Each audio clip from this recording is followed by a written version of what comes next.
नमस्कार। आज हम एक बहुत ही अहम दस्तावेज देखने वाले हैं। ये डॉक्यूमेंट 14-1.pdf ये हमें ले जाता है 18 मार्च 1956 आगरा, जहां डॉक्टर भीमराव रामजी अंबेडकर ने एक कह सकते हैं एक ऐतिहासिक भाषण दिया था। जी हाँ, और ये भाषण आगरा के कोठी मीना बाजार मैदान में हुआ था। हजारों की भीड़ थी, खास तौर पर जो स्थानीय जाटव समुदाय के लोग थे वो बाबा साहेब को सुनने आए थे। और ये सिर्फ एक भाषण नहीं था, ये तो एक बहुत बड़े बदलाव की जैसे भूमिका तैयार कर रहा था। बिल्कुल बिल्कुल, ये उस बड़ी घटना का एक तरह से प्रीव्यू था जो कुछ महीने बाद नागपुर में हुई, जिसे हम धम्मचक्र प्रवर्तन के नाम से जानते हैं, जब डॉक्टर अंबेडकर के नेतृत्व में लाखों लोगों ने बौद्ध धम्म अपना लिया। हाँ, तो आगरा का ये भाषण मतलब उस कदम के पीछे की सोच, उनका तर्क, उनका जो निश्चय था, उसे समझने के लिए बहुत जरूरी है, एक कुंजी है। एकदम सही कहा। इस दस्तावेज से हम डॉक्टर अंबेडकर के विचारों की गहराई में जा सकते हैं।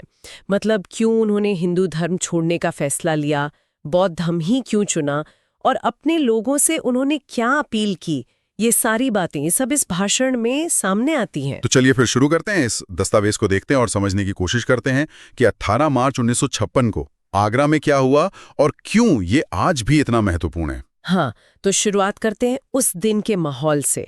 सोचिए, 18 मार्च 1956, आगरा का वो कोठी मीना बाजार मैदान। हजारों लोग जमा है, ज्यादातर अनुसूचित जातियों से, अपनी नेता को सुनने आए हैं।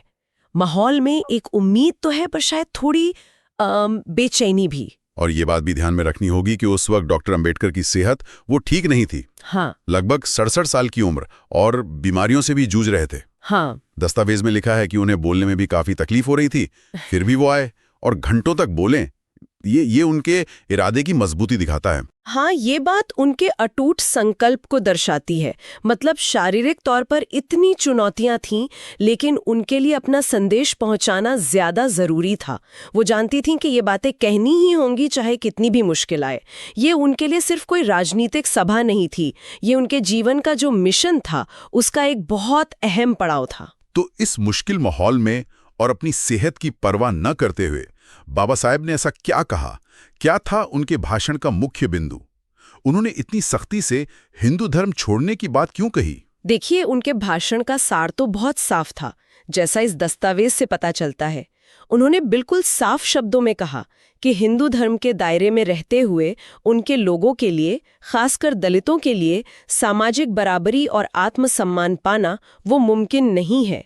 उन्होंने सदियों से चली आ रही वो छुआछूत, वो जाति आधारित भेदभाव की जो क्रूरता थी, उसका जिक्र किया, जिसने एक बहुत बड़े तबके को, मतलब इंसान होने का जो बुनियादी सम्मान है, उससे भी दूर रखा था। और उन्होंने अपनी वो मशहूर घोषणा जो कई साल पहले की थी, उसको भी दोहराया था। हाँ, बिल्कुल। उन्होंने 1935 में येवला में जो प्रतिज्ञा ली थी, उसे याद दिलाया, मैं हिंदू पैदा हुआ क्योंकि ये मेरे बस में नहीं था, लेकिन मैं यकीनन हिंदू मरूंगा नहीं क्योंकि ये मेरे बस में है। आगरा का भाषण एक तरह से उसी प्रतिज्ञा का एक विस्तृत तर्क था। उन्होंने जोर देकर कहा कि ये कोई भावुक या अचानक लिया गया फैसला नहीं है। इस दस्तावेज के मुताबिक उन्होंने विस्तार से बताया कि ये सालों के अध्ययन, उनके चिंतन और जो कड़वे अनुभव थे, उसका नतीजा है। उन्होंने बताया कि कैसे उन्होंने हिंदू धर्म के अंदर ही सुधार लाने की कोशिशें की, जैसे मंदिर प्रवेश आंदोलन चलाए, शास्त्रों की दोबारा व्याख्या करने की कोशिश की, लेकिन नतीजा कुछ नहीं निकला। उन्हें लगा कि इस व्यवस्था की जड़ें इतनी गहरी हैं कि इसे अंदर से बदलना वो शायद संभव नहीं है। तो जब उन्होंने ये कह दिया कि हिंदू धर्म छोड़ना है, तो फिर अगला सवाल था, रास्ता क्या है? क्या उन्होंने सीधे बौद्ध धर्म का ही नाम लिया या कोई और विकल्प भी सोच रहे थे? हाँ, ये एक दिलचस्प बात है। दस्तावेज बताता है कि बौद्ध धर्म पर फाइनल निर्णय से पहले उन्होंने दूसरे विकल्पों पर भी काफी गंभीरता से सोचा था। खासतौर पर सिख धर्म अपनाने का विचार काफी मजबूत था। उन्हें लगा भी सिख धर्म भी एकेश्वरवाद और बराबरी का संदेश देता है, और शायद ये उनके लोगों को बेहतर सामाजिक स्थिति दिला सकता है, क्योंकि सिख धर्म में कम से कम थ्योरी में तो जाति व्यवस्था नहीं है। तो फिर सिख धर्म क्यों नहीं चुना? क्या वजह रही? कुछ अंदाजा है? फिर उन्हें शायद ये भी लगा कि सिख धर्म अपनाने से उनका आंदोलन एक क्षेत्रीय दायरे में सिमट सकता है। उन्हें एक ऐसा रास्ता चाहिए था जिसकी जड़ें भारतीय हों, लेकिन जिसका नजरिया वैश्विक हो, यूनिवर्सल हो। अच्छा, तो इन सब सोच विचार के बाद वो बौद्ध धर्म के निष्कर्ष पर पहुंचे। उन्होंने बौद्ध धर्म को ही सबसे सही क्यों माना? उसमें क्या खास बात लगी उन्हें? उनके हिसाब से बौद्ध धर्म कई मायनों में अलग था। पहला, ये पूरी तरह से तर्क, विवेक और अनुभव पर आधारित है। इसमें किसी ईश्वर या कोई सुपरनैचुरल शक्ति पर निर्भरता नहीं है, बल्कि मानवीय बुद्धि, करुणा और नैतिकता इस पर जोर है। दूसरा, बौद्ध धर्म का मूल सिद्धांत ही समानता है। जन्म के आधार पर कोई ऊंच नीच नहीं। व्यक्ति कैसा है ये उसके कर्म और शील से तय होता है। तीसरा, ये भारत की ही धरती से निकला दर्शन है, इसकी जड़ें यही हैं। उन्हें लगा कि बुद्ध का रास्ता न केवल सामाजिक गुलामी से बल्कि मानसिक गुलामी से भी मुक्ति दिला सकता है। मतलब अंधविश्वास, भाग्यवाद, पुरानी रूढ़ियां, इन सब से। ये एक ऐसा रास्ता था जो आत्मसम्मान और आत्मविश्वास जगाता है। इसलिए काफी सोच विचार के बाद उन्हें लगा कि उनके लोगों की मुक्ति के लिए बौद्ध धर्म ही सबसे सही रास्ता है। जाहिर है डॉक्टर अंबेडकर सिर्फ एक समाज सुधारक या धार्मिक विचारक तो नहीं थे, वो एक अनुभवी राजनीतिज्ञ भी थे। तो क्या उनके इस भाषण में उस समय की राजनीति का भी कोई जिक्र था? हाँ, बिल्कुल था। वो सामाजिक और राजनीतिक मुद्दों को अलग करके नहीं देखते थे। इस भाषण में भी, जैसा कि दस्तावेज में है, उन्होंने उस समय के पॉलिटिकल सीन पर अपनी राय रखी। उन्होंने कांग्रेस पार्टी और उसके जो बड़े नेता थे, खासकर महात्मा गांधी और पंडित नेहरू, उनकी जाति व्यवस्था और छुआछूत के मुद्दे पर जो उनका नजरिया था उसकी आलोचना की। किस तरह की आलोचना? मतलब क्या कुछ खास बातें कहीं? उनका मानना था कि कांग्रेस नेतृत्व और खासकर गांधी जी वो जाति व्यवस्था के मूल ढांचे पर सवाल उठाने के बजाय छुआछूत को सिर्फ एक सामाजिक बुराई मानकर ऊपर ऊपर से हल करना चाहते थे, जबकि बाबा साहेब इसे हिंदू धर्म का एक अभिन्न हिस्सा मानते थे जिसे जड़ से उखाड़ने की जरूरत थी। उन्होंने ये भी याद दिलाया कि कैसे हिंदू कोड बिल जैसे अहम सामाजिक सुधार के मुद्दे पर गहरे मतभेद हुए और इसी वजह से उन्होंने 1951 में नेहरू कैबिनेट से कानून मंत्री के पद से इस्तीफा दे दिया था। हिंदू कोड बिल, जिसका मकसद हिंदू पर्सनल लॉ में सुधार लाना था, खासकर महिलाओं को संपत्ति और शादी जैसे मामलों में अधिकार दिलाना। उनका इस्तीफा ये दिखाता है कि उनके लिए सामाजिक न्याय और बराबरी के सिद्धांत वो राजनीतिक पद से कहीं ज्यादा मायने रखते थे। बिल्कुल, और इसी संदर्भ में उन्होंने राजनीतिक आरक्षण पर भी अपनी बात रखी थी। वो अनुसूचित जातियों के लिए विधायिका और सरकारी नौकरियों में आरक्षण को जरूरी मानते थे ताकि सत्ता में उनकी हिस्सेदारी हो। लेकिन उन्होंने ये भी साफ कर दिया कि सिर्फ राजनीतिक सत्ता पा लेना ही काफी नहीं है। यानी उनका मानना था कि असली लड़ाई तो सामाजिक और मानसिक स्तर पर है। हाँ, उनका एकदम स्पष्ट कहना था कि जब तक समाज की सोच नहीं बदलती, जब तक ये जाति वाली मानसिकता खत्म नहीं होती, तब तक सच्चा सम्मान और बराबरी नहीं मिल सकती। राजनीतिक अधिकार जरूरी हैं, इसमें कोई शक नहीं, पर वो सामाजिक और धार्मिक गुलामी का अंत नहीं कर सकते। उसके लिए एक गहरे सांस्कृतिक और वैचारिक बदलाव की जरूरत है, और उन्हें लगा कि बौद्ध धर्म वही बदलाव ला सकता है। तो ये सब समझाने के बाद आखिर में उन्होंने अपने लाखों अनुयायियों से क्या करने को कहा?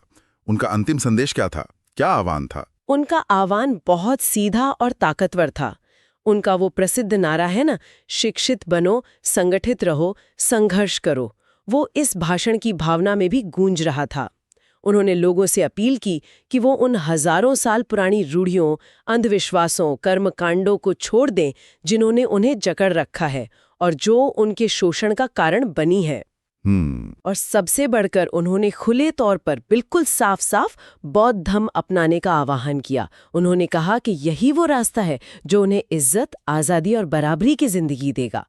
उन्होंने ये घोषणा भी की कि वो खुद जल्द ही बौद्ध धर्म अपना लेंगे, और उन्होंने अपने अनुयायियों से कहा कि वे भी इस बड़े कदम के लिए मानसिक रूप से तैयार हो जाएं। ये एक तरह से कह सकते हैं अंतिम तैयारी का बुलावा था। इस भाषण का असर क्या हुआ? क्या लोगों ने तुरंत, मतलब जाहिर है नागपुर की घटना की जमीन तो तैयार हो ही गई थी इससे? बिल्कुल, इस भाषण ने वो माहौल बना दिया था। इसने लोगों को दिमागी तौर पर तैयार किया उस बड़े कदम के लिए जो कुछ महीने बाद उठाया जाना था।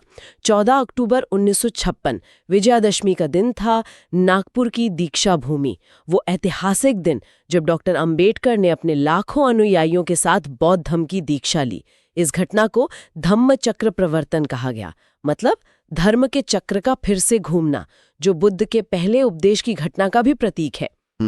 ये आधुनिक भारत के इतिहास में सामाजिक और धार्मिक बदलाव की शायद सबसे बड़ी घटनाओं में से एक थी। लेकिन विडंबना देखिए, इस ऐतिहासिक घटना के कुछ ही हफ्तों बाद 6 दिसंबर 1956 को बाबा साहब का महापरिनिर्वाण हो गया, उनका निधन हो गया। हाँ, ये बहुत दुखद था।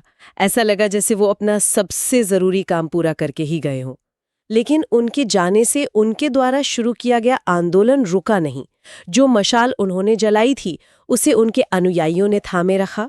उनके द्वारा स्थापित भारतीय बौद्ध महासभा और कई दूसरे आम्बेडकरवादी संगठन आज भी उनके दिखाए रास्ते पर चल रहे हैं। और आगरा, जहाँ ये ऐतिहासिक भाषण दिया गया था, क्या वहाँ इसकी कोई खास विरासत दिखती है आज? जी हाँ, दस्तावेज इस बात का जिक्र करता है।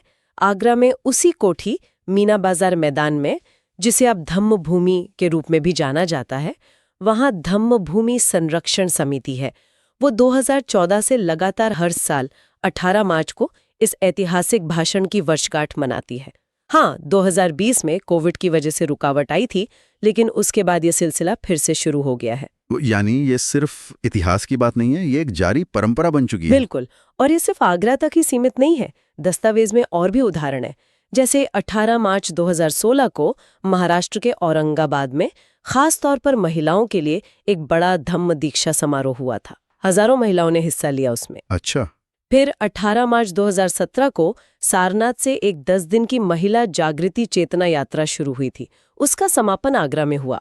गुजरात के मेहसाणा जिले में भी 2016 में, और उत्तर प्रदेश के बरौद जो बागपत में है, वहां 2017 में इसी तरह के कार्यक्रम हुए। ये उदाहरण तो साफ दिखाते हैं कि ये आंदोलन जमीनी स्तर पर लगातार सक्रिय है और इसमें महिलाओं की भी एक अहम भूमिका रही है। निश्चित रूप से ये सारी घटनाएं दर्शाती हैं कि डॉक्टर अंबेडकर के विचार और उनके द्वारा दिखाया गया धम्म का मार्ग वो आज भी लोगों को प्रेरणा दे रहा है, उन्हें संगठित कर रहा है और सामाजिक समानता और सम्मान की उनकी जो तलाश है उसे दिशा दे रहा है। ये सिर्फ अतीत को याद करना नहीं है, बल्कि भविष्य बनाने की कोशिशें हैं। तो अगर हम इस पूरी बातचीत को समेटें तो आगरा का 18 मार्च 1956 का भाषण डॉक्टर अंबेडकर के जीवन और उनके आंदोलन के लिए एक निर्णायक मोड़ था।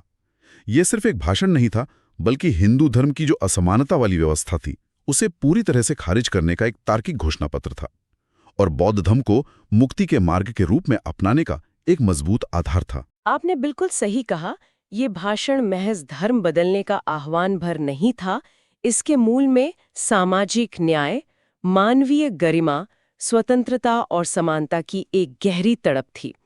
ये एक बहुत शक्तिशाली सामाजिक और राजनीतिक बयान था, जिसने आधुनिक भारत में दलित बौद्ध आंदोलन की नींव रखी। एक ऐसा आंदोलन जो आज भी लाखों लोगों के जीवन का असर डाल रहा है। और इस इतिहास को समझना ये आज भी बहुत जरूरी है।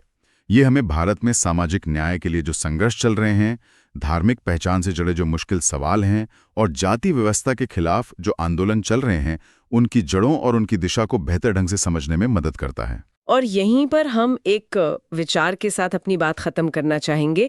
डॉक्टर अंबेडकर ने बौद्ध धर्म को जातिगत उत्पीड़न और सामाजिक असमानता से मुक्ति के एक रास्ते के तौर पर देखा था। आज भी हम देखते हैं कि धम्म दीक्षा के कार्यक्रम हो रहे हैं। इन ऐतिहासिक दिनों को याद किया जा रहा है। तो सोचने वाली बात यह है कि ये जो निरंतरता है, ये धर्म परिवर्तन और सामाजिक समानता की तलाश के बीच के रिश्ते के बारे में आज के समय में क्या कहती है? ये सवाल वाकई सोचने पे मजबूर करता है।